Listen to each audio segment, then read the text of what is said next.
السلام عليكم ورحمة الله وبركاته، أعزائي طلبة وطالبات الثانوية العامة.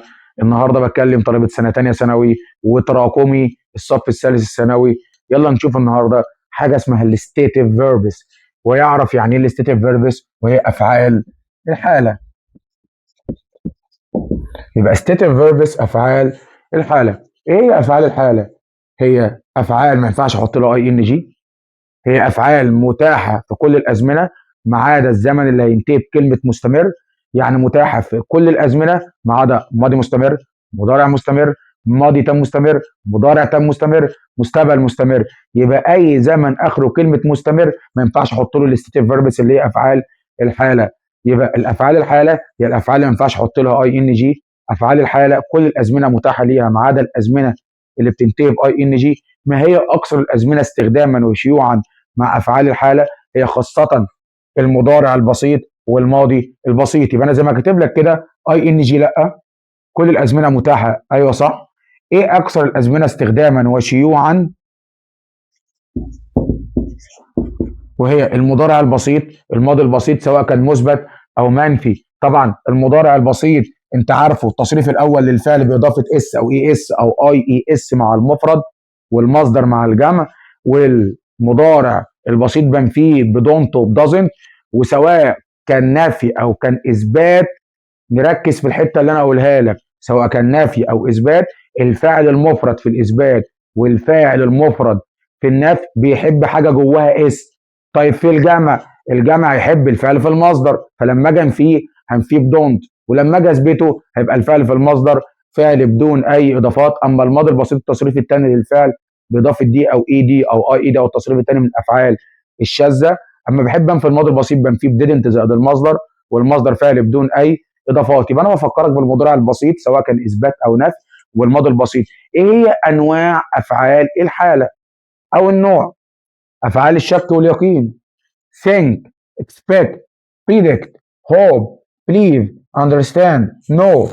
كل دي افعال شك ويقين، كلها يتنبأ، كلها يظن، كلها يعتقد، كلها يعرف، كلها يفهم، كلها في اطار الشك واليقين. انا مش فاكر او مش مصدق الحاجه دي.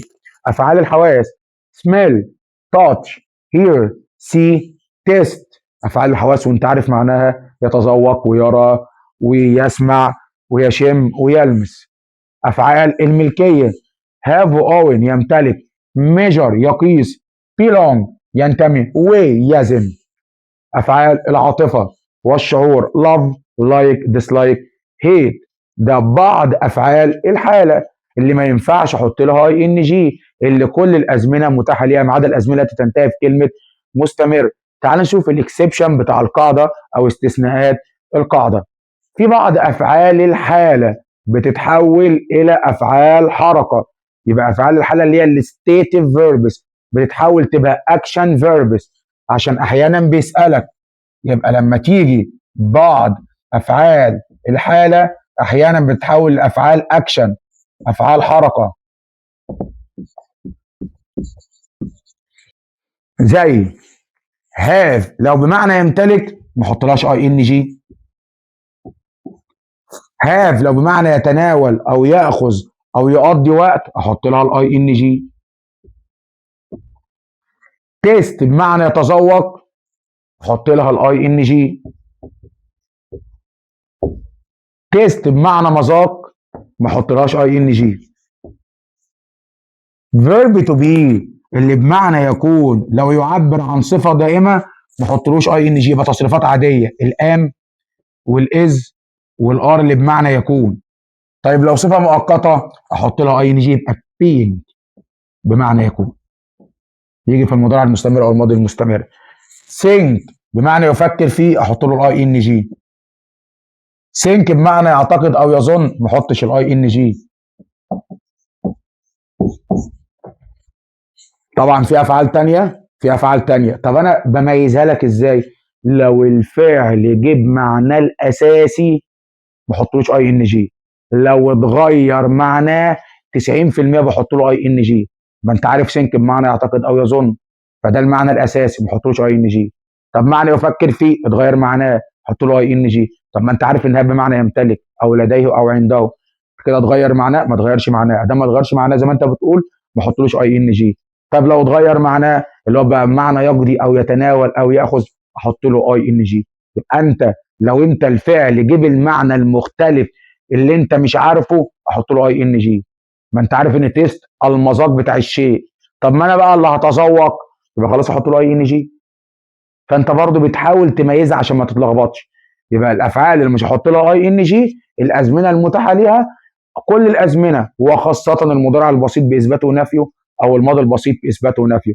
زي المثال اللي هكتبه لك، اما اجي اقول لسيادتك I have a car، والله انا عندي سياره، دي هنا يمتلك ما تغيرش معناها، فجت مضارع بسيط ممكن تبقى ماضي بسيط I had a car.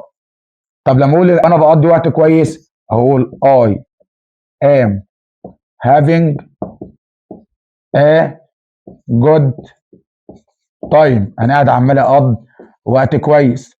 يبقى have هنا لما جت بالمعنى الاساسي بقت مضارع بسيط او ماضي بسيط. لما حصل تغيير اتحط لها الاي ان جي. في افعال تانية، في افعال تانية. تعال نشوف دلوقتي بعض الامثله على افعال الحاله. زي I what you mean but I don't agree with you، انا مش فاهم انت قصدك ايه. but I don't agree with you، بس انا مش متفق معاك، او انا فاهم او مش فاهم. تعال نشوف تحت.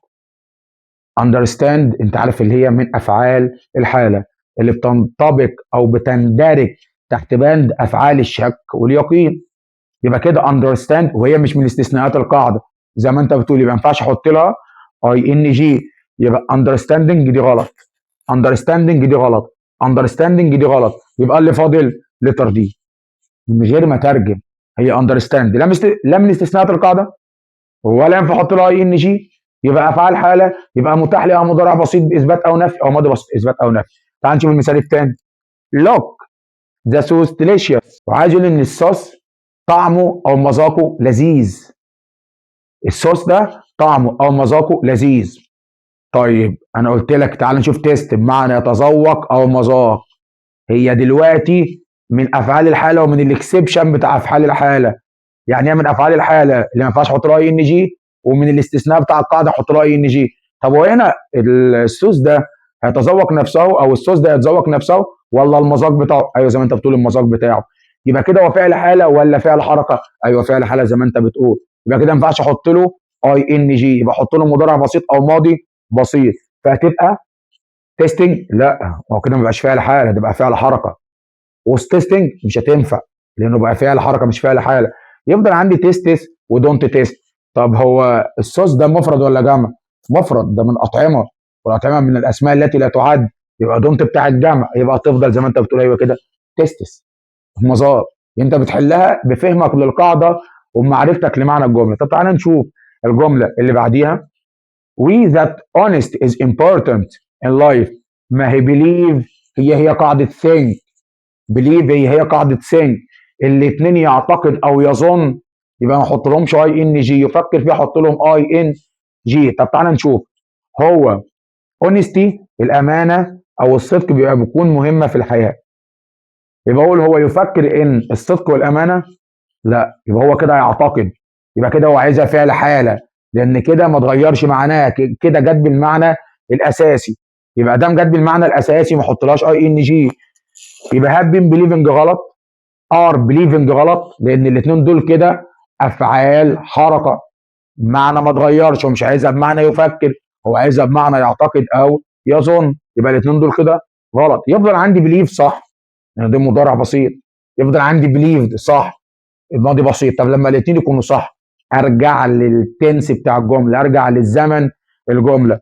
هو اعتقد ان الصدق بيكون مهم، ولا هو دايما بيعتقد ان الصدق بيكون مهم؟ ايوه زي ما انت بتقول، لان دي حياه ثابته، حياه ثابته في حياه اي شخص، وحياه ثابته في المجتمعات ان الصدق هو اللي بينجي المجتمع. يبقى فعلا زي ما انت بتقول هنقول بليف وليس بليف.